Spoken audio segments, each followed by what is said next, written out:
আসসালামু আলাইকুম। সবাইকে স্বাগতম আমার নতুন ট্রাভেল ব্লগে। আজ আমরা এসেছি ফ্রান্সের অত্যন্ত সুন্দর ও ঐতিহাসিক একটি অঞ্চল নরমান্দি। নরমান্দিতে এখানে অনেক দিন ধরেই এই জায়গাটি দেখার ইচ্ছা ছিল। অবশেষে আজ সেই ইচ্ছা পূরণ হলো। তাই ভাবলাম এই সুন্দর অভিজ্ঞতাটি আপনাদের সঙ্গে ভাগ করে নিই।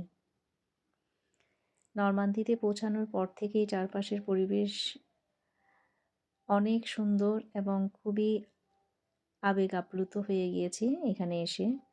পরিষ্কার পরিচ্ছন্ন রাস্তা, সবুজ প্রকৃতি, দূরে সমুদ্রের নীল জল আর শীতল বাতাস সবকিছু মিলিয়ে এক অসাধারণ অনুভূতি। শহরের ব্যস্ততা থেকে দূরে এসে এখানে সত্যিই অনেক শান্তি লাগছে। বিশাল এই বালুকাবেলার ঢেউয়ের শব্দ আর সমুদ্রের খোলা দিগন্ত দেখে মনে হচ্ছে যেন প্রকৃতির এক অনন্য সৌন্দর্যের সামনে এসে দাঁড়িয়ে আছি। অনেক মানুষ পরিবার নিয়ে বেড়াতে এসেছে, কেউ সমুদ্রের ধারে হাঁটছে, কেউ বালুর উপর বসে গল্প করছে, আবার অনেক শিশু আনন্দের সঙ্গে খেলাধুলা করছে। এখানের একটি বিষয় আমার খুব ভালো লেগেছে, এত পর্যটক থাকা সত্ত্বেও সবাই পরিষ্কার পরিচ্ছন্ন রাখার চেষ্টা করছে। সমুদ্র সৈকতে খুব একটা ময়লা চোখে পড়ে নাই। প্রকৃতিকে অনেক সুন্দর রাখার সচেতনতা সত্যিই প্রশংসনীয়। নরমান্দি খুব সুন্দর একটি পর্যটন এলাকা নয়, এটি ইতিহাসেও একটি গুরুত্বপূর্ণ অংশ। দ্বিতীয় বিশ্বযুদ্ধের সময় 1944 সালের অভিযানে ডি-ডে অভিযানে এই অঞ্চলের সৈকতগুলো গুরুত্বপূর্ণ ভূমিকা পালন করেছিল। সেই ইতিহাস আজও এখানে বিভিন্ন স্মৃতিস্তম্ভ, জাদুঘর এর সংরক্ষিত স্থানের মাধ্যমে তুলে ধরা হয়েছে। অতীতের ঘটনাগুলোকে মানুষ যেন ভুলে না যায়, সেজন্য এগুলো খুব যত্ন সহকারেই তারা সংরক্ষণ করে রেখেছে। ইতিহাসকে এভাবে সংরক্ষণ করার বিষয়টি আমাকে সত্যিই মুগ্ধ করেছে। পুরনো স্মৃতি শুধু বইয়ের পাতায় নয়, বাস্তব জায়গাতেও জীবন্ত করে রাখা হয়েছে এখানে। এখানে এসে মনে হয় ইতিহাসকে সম্মান করা আমাদের প্রত্যেকেরই এক নাগরিক দায়িত্ব। পুরনো স্মৃতি শুধু বইয়ের পাতায় নয়, বাস্তবতা জায়গাতেও জীবন্ত করে রাখা হয়েছে এখানে।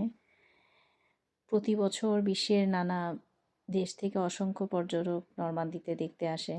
কেউ ইতিহাসে টানে, কেউ সমুদ্রের সৈকতের সৌন্দর্যের টানে, আবার কেউ প্রকৃতির সৌন্দর্যের টানে সময় কাটানোর জন্য। বিভিন্ন ভাষার মানুষের ভিড় দেখেই বোঝা যায় এই জায়গাটি কতটা জনপ্রিয়। আমরা সৈকতের পাশে কিছু সময় হেঁটেছি, ঠান্ডা বাতাস আর ঢেউয়ের শব্দ মনকে খুবই প্রশান্ত করেছে। মাঝে মাঝে খুব থেমে চারপাশের দৃশ্য দেখলেও মনে হয় এই মুহূর্তগুলো অনেক দিন মনে থাকবে। ভ্রমণের সময় এই বিষয় সব সময় মনে রাখা উচিত, যে জায়গায় আমরা বেড়াতে যাই সেটিকে পরিষ্কার রাখা আমাদের সবার দায়িত্ব। কোথাও ময়লা না ফেলা, স্থানীয় নিয়ম মেনে চলা এবং ঐতিহাসিক স্থানগুলোর প্রতি সম্মান দেখানো আমাদের প্রত্যেকেরই জন্যই খুবই গুরুত্বপূর্ণ। যদি আপনারা কখনো ফ্রান্সের ভ্রমণের সুযোগ পান, তাহলে নরমান্দি অবশ্যই দেখার চেষ্টা করবেন, বিশেষ করে যারা প্রকৃতিকে ভালোবাসেন, ইতিহাসকে জানতে চান। আজকের এই ভ্রমণে আমাদের সঙ্গে থাকার জন্য সবাইকে আপনাদেরকে ধন্যবাদ। আশা করি ভিডিওটা আপনাদের অনেক ভালো লেগেছে। আমি চেষ্টা করেছি আমার যতটুকু আমার অভিজ্ঞতা হয়েছে এবং যতটুকু সৌন্দর্য আমি উপলব্ধি করেছি আপনাদের সাথে শেয়ার করার জন্য।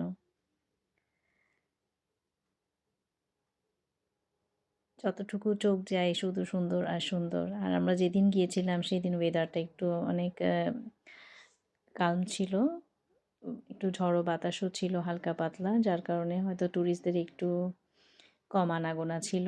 তারপরও ছিল ট্যুরিস্ট। এখানে আমাদের একটাই প্রবলেম হয়েছিল, যেহেতু আমরা মুসলমান,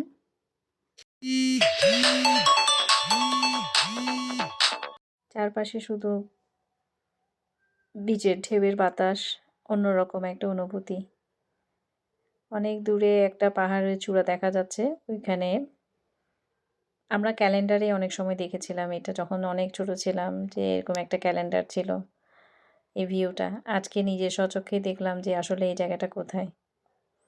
আমরা ওখানে ওঠার চেষ্টা করতেছি কিন্তু আমার মনে হয় না আমি অত দূর উপরে উঠতে পারবো। তারপরে আমার হাসব্যান্ড বলতেছিল যে চলো দেখি কতটুকু উঠতে পারি। তো দেখি কতটুকু উঠা যায়।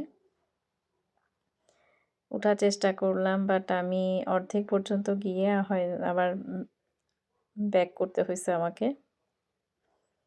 কারণ এত উঁচু, এটা দেখতে মনে হচ্ছে খুবই নরমাল একটা জায়গা, ছোট, বাট আসলে এতটুকু এত ইজি না। উপর থেকে যতটুকু উঠেছি ততটুকু থেকে ভিডিওটা এটুকু পর্যন্ত বিচ দেখা যাচ্ছিল। আরও উপরে উঠতে হতো বাট আমি আসলে পারছিলাম না। পরে ওখান থেকে আবার নেমে চলে আসি।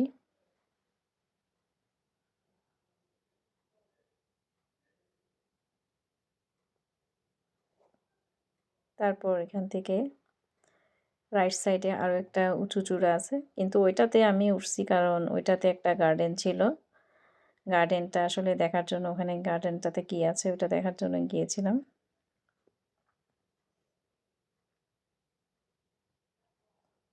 এটাই হচ্ছে ডান পাশে আরেকটা উঁচু চূড়া। এটাতে উঠে দেখলাম উপরে ওদের একটা চার্চ আছে, একটা গার্ডেন আছে। গার্ডেনটাতে ঢুকতে আবার টিকিট লাগে।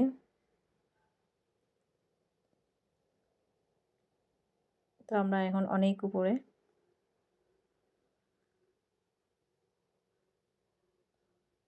নরমান্দিতে আসলে অনেকগুলো বিচ। তো আমরা যেটাতে আসলাম এটা হচ্ছে এতরাত।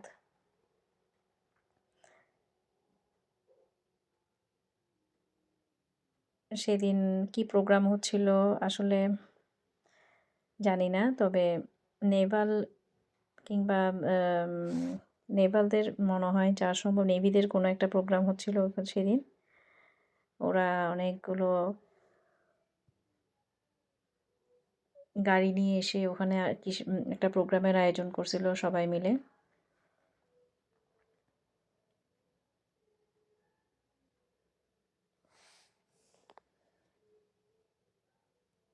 আসলে একটা নিজের জায়গা ছেড়েও যখন নতুন কোনো একটা পরিবেশে যায় তখন দেখতে আসলে মনটা, নতুন কোনো কিছু দেখার আগ্রহ, জানার আগ্রহ, এটাতে আসলে মনকে অনেক আপ্লুত করে ফেলে